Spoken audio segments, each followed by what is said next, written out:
ম্যানিপুলেশনের কোনো জায়গা নেই। সেদিক থেকে আমাদের স্টার্টিং পয়েন্টটা কি, কোথা থেকে আসলে আমরা শুরু করছি, সেটা জানা আমাদের জন্য খুব দরকারি। এবং এই ক্ষেত্রে আমরা বরং সমস্যায় পড়ে যাচ্ছি। আমরা যখন জিডিপিতে যাই তখন আমরা বেজ ইয়ার ধরি 15-16, এবং সেটা নিয়ে প্রশ্ন থেকে যায়। আমরা যখন এখন চিন্তা করি যে আমরা আমাদের জনগণের বিভিন্ন অংশের যে বিভিন্ন রকম, যেমন সোশ্যাল সেফটি নেট, আমরা সামাজিক সুরক্ষার যে ব্যবস্থাগুলো নেওয়া হয়েছে, সেই সব সামাজিক সুরক্ষার ব্যবস্থাগুলো মানুষের জীবনে কি পরিবর্তনটা আনছে, কতটা পরিবর্তন আনছে, এটা পরিমাপ করতে গেলে আমাদের জনসংখ্যার যে মানে আর্থিক মানে অবস্থার যে একটা বিচার বিশ্লেষণ দরকার, আর্থিক অবস্থার ভিত্তিতে কত মানুষ কোন স্তরে আছে সেটার যে তথ্যটা আমাদের যথার্থভাবে জানা দরকার, সেগুলোর ক্ষেত্রেও প্রশ্ন আছে। আমরা যখন ইকোনমিক সেন্সাস নিয়ে কথা বলি, আমরা যখন অন্য যে কোনো, বিশেষত জনসংখ্যা কত আছে বাংলাদেশে, পপুলেশন সেন্সাস নিয়ে কথা বলি, সেগুলো নিয়ে প্রশ্ন উঠছে। এখন এই প্রশ্নের ফলে ধরুন পপুলেশন সেন্সাস আমাদের যে তথ্য দিচ্ছে যে আমাদের দেশে 16,90,00,000 মানুষ আছে, এইটা হিসেবে আমার পার ক্যাপিটা ইনকাম একটা হবে, আর এই তথ্য যদি প্রশ্নবিদ্ধ হয় তাহলে পার ক্যাপিটা ইনকাম কিন্তু বড় আকারে বদলে যাবে। এই যে আমাদের হিসেব নিকেশগুলোই ভিত্তিক জায়গাটা সমস্যার মধ্যে পড়ছে। আমরা কোথা থেকে শুরু করছি, দারিদ্রের হার কত আসলে, কত মানুষ দারিদ্র সীমার নিচে আছে, কত মানুষ মানে দারিদ্র রেখার মধ্যে আছে, কত মানুষ তার উপরে উঠেছেন, এটার যদি হিসাব আমরা যদি এখনকার তথ্য অনুযায়ী ধরি, তাহলে আমরা যেভাবে আমাদের কর্মকাণ্ড, আমাদের তৎপরতার ফলে 1 বছর 2 বছর 3 বছর পরে আমরা যে হিসেব পাবো, দেখা যাচ্ছে যে অনেকেই এই তথ্যকে চ্যালেঞ্জ করছেন বর্তমান দারিদ্র সীমার নিচে কতজন আছেন সেই শতাংশ নিয়ে। এবং এর ফলে যেটা হচ্ছে যে দেখা যাবে যে আমরা যখন রিয়েল ডেটা পাবো, কোয়ালিটি ডেটা হবে, তখন আমাদের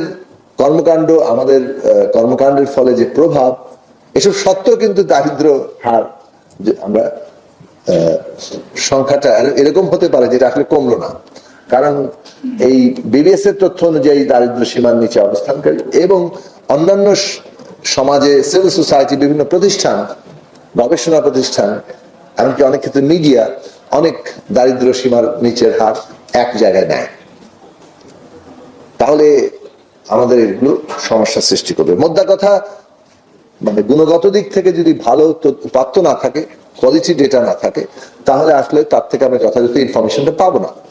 এবং সে কারণেই আমাদের যে পুরো পরিকল্পনা, বাংলাদেশকে নতুন একটা যাত্রায় আমরা যে নিয়ে যাওয়ার পরিকল্পনা করেছি, যেটা আমাদের শহীদের রক্তের ঋণ, সেই জায়গা থেকে আমাদের এই পরিবর্তনগুলো আসলে ঠিকঠাক মতো অ্যাসেস করা, সেটাও আমাদের জন্য সমস্যা হবে। ফলে সরকার সর্বতভাবে চেষ্টা করছে সব দিক থেকে যতটা বেশি ওপেন করা যায় এবং যত ট্রান্সপারেন্সি আনা যায়, এবং আমরা উপাত্ত যত যথার্থভাবে কালেক্ট করতে পারি এবং তার ভিত্তিতে প্রপার অ্যানালিসিস হয়।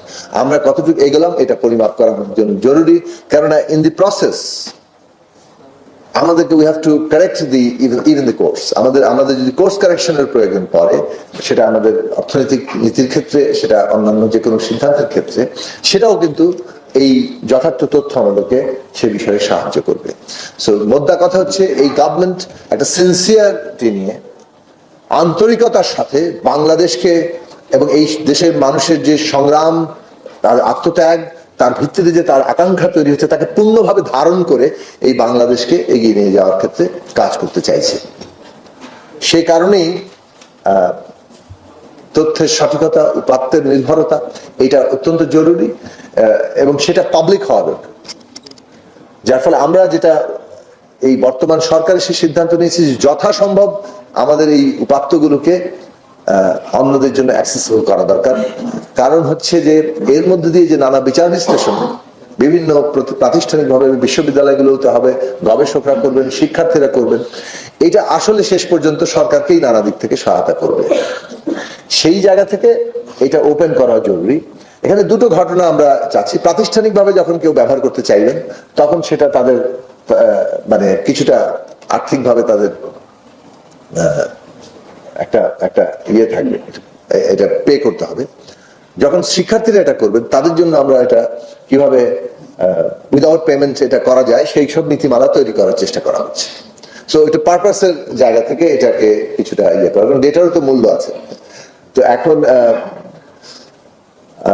যে জায়গাটাতে আমরা যাচ্ছি যে মানে যথাসম্ভব উন্মুক্ত করার অর্থ হচ্ছে যে সমস্ত বিষয়গুলো উন্মুক্ত করলে অন্যের নিরাপত্তা, অন্যের কোনো গোপনীয়তার অধিকার, অন্যের জন্য সমস্যা সৃষ্টি হতে পারে, সেই সব বিষয়গুলোকে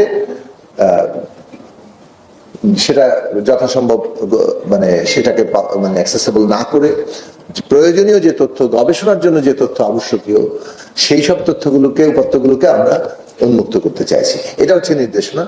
আপাতত আপনাদের সাজেশনটা এই কারণে আমাদের আজকে প্রয়োজন ছিল যে